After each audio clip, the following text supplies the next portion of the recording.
কথাটো কবলৈ গ'লে বিজেপি দলটো হৈছে চুৰৰ দল। তেওঁলোকে চুৰ নকৰাকে আচলতে ২৬ৰ নিৰ্বাচনত জয়ী হ'ব নোৱাৰে। আৰু এই চুৰ দলটোৰ যিটো চুৰি কাৰ্য, সেই চুৰি কাৰ্যটোৰ কামাণ্ডাৰটো হৈছে আপোনাৰ অশোক সিংঘাল বেপাৰী। এই হাৰিয়ানাৰ পৰা যে মানুহজন আহি অসমত যে আপোনাৰ বৰ্তমান সময়ত মেইন মন্ত্ৰী যে হৈ গ'ল, এই মন্ত্ৰীজনে এতিয়া কি কৰিছে যে হাৰিয়ানা, উত্তৰ প্ৰদেশ, বিহাৰ সেই ৰাজ্যসমূহৰ পৰা অহা এই ভ্ৰাম্যমান ভোটাৰবিলাকৰ নাম অসমৰ সমষ্টিয়ে সমষ্টিয়ে তেওঁ সুমুৱাই দিবৰ কাৰণে এতিয়া এই এছআৰৰ নামত ভোট কাৰ্যটোৰ গোটেই মনিটৰিংটো তেওঁ কৰি আছে। চুৰৰ চৰ্দাৰটো মানে অশোক সিংঘাল। সেই কথাটো আপোনালোকে বুজি লওক। এতিয়া অসমৰ ৰাইজে আমাৰ মন পচন্দৰ প্ৰাৰ্থী আমি জয়ী কৰাব নোৱাৰিম। এই উত্তৰ প্ৰদেশ, বিহাৰ, আজি আপোনাৰ হাৰিয়ানাৰ পৰা অহা যিবিলাক ভ্ৰাম্যমান ভোটাৰ, যিবিলাক আচলতে বিহাৰী, যিবিলাক মাৰোৱাৰী, যিবিলাক অচিনাকি মানুহ, তেওঁলোকে এতিয়া সমষ্টিয়ে সমষ্টিয়ে তেওঁলোকৰ নাম ভৰাব আৰু তাৰ পাছত তেওঁলোকে আমি যিগৰাকী প্ৰাৰ্থীক ভোট দি জিকাম সেইগৰাকীক আমি জিকাব নোৱাৰো, তেওঁলোকেহে জিকাব তেওঁলোকৰ প্ৰয়োজনৰ মানে কি ভালপোৱা প্ৰাৰ্থীজনক। গতিকে এইটো কেনেকুৱা ধৰণৰ ভয়ংকৰ দিন আহিছে অসমত আপোনালোকে বিবেচনা কৰক। এতিয়া অসমৰ ৰাইজক আচলতে বিজেপি চৰকাৰে, বিজেপি দলটোৱে বৰ্তমান সময়ত আচলতে বিশ্বাসত ল'ব পৰা নাই আৰু তেওঁলোক কনফাৰ্ম হৈছে আৰু কনফিউজ হৈ আছে।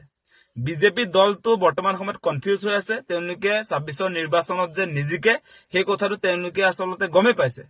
সেইকাৰণে তেওঁলোকৰ উদ্দেশ্যটো এতিয়া হৈছে চুৰি কৰা। চুৰি কৰি তেওঁলোকে ইলেকশ্যনত জিকিব লাগিব। সেইকাৰণে এতিয়া আপোনালোকে দেখিলে নহয়, কালি বকু ছয়গাঁৱৰ ঘটনাটো পোহৰলৈ আহিছে। বকু ছয়গাঁৱত আপোনাৰ সমজিলা আয়ুক্তৰ কাৰ্যালয়ত তেওঁলোকে নিৰ্বাচন আয়োগৰ কম্পিউটাৰ অন কৰি তাত আপোনাৰ বিজেপি বিৰোধী ভোটাৰৰ নাম কৰ্তন কৰিলে। তাৰ পাছত আপোনাৰ সেই অচিনাকি মানুহৰ বিহাৰ, উত্তৰ প্ৰদেশৰ পৰা অহা মানুহ বা যিবিলাক আচলতে আপোনাৰ এই বহিৰাগত যিবিলাক মানুহ তেওঁলোকৰ নাম সংযোজন কৰি দিছে। এইটো সমষ্টিয়ে সমষ্টিয়ে চলি আছে গোটেই অসমত।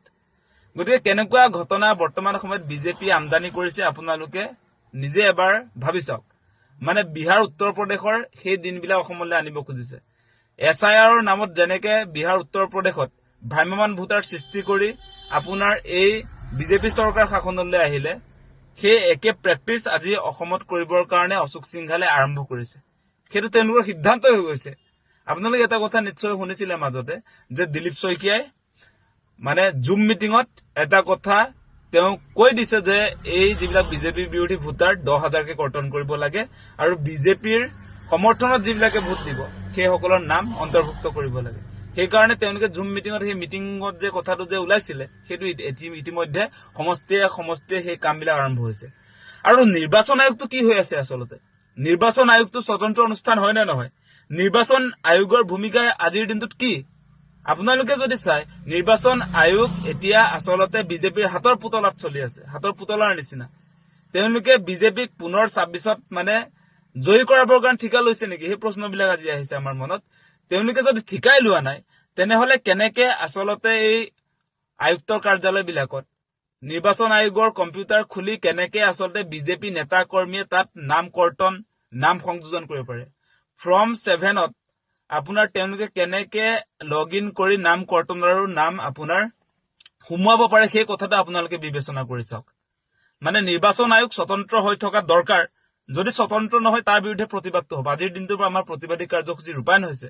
আজি কৃষক মুক্তি সংগ্ৰাম সমিতিয়ে শিৱসাগৰত প্ৰতিবাদী কাৰ্যসূচী ৰূপায়ণ কৰিছো আৰু আমাৰ স্পষ্ট কথা, সমষ্টিয়ে সমষ্টিয়ে আমি প্ৰতিবাদ কৰিম।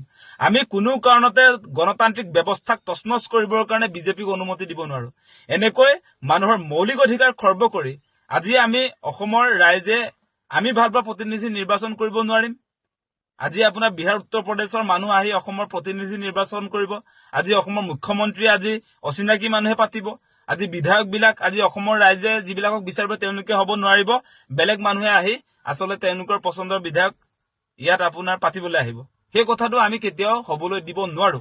আমাৰ স্পষ্ট কথা, ইয়াত চুৰি কাৰ্য কৰি অসমত তেওঁলোকে গাদী দখলৰ যিটো স্বপ্ন দেখিছে মুখ্যমন্ত্ৰী হিমন্ত বিশ্ব শৰ্মাই, সেইটো কেতিয়াও সফল কৰিব নিদিওঁ। সেই কথাটো স্পষ্ট।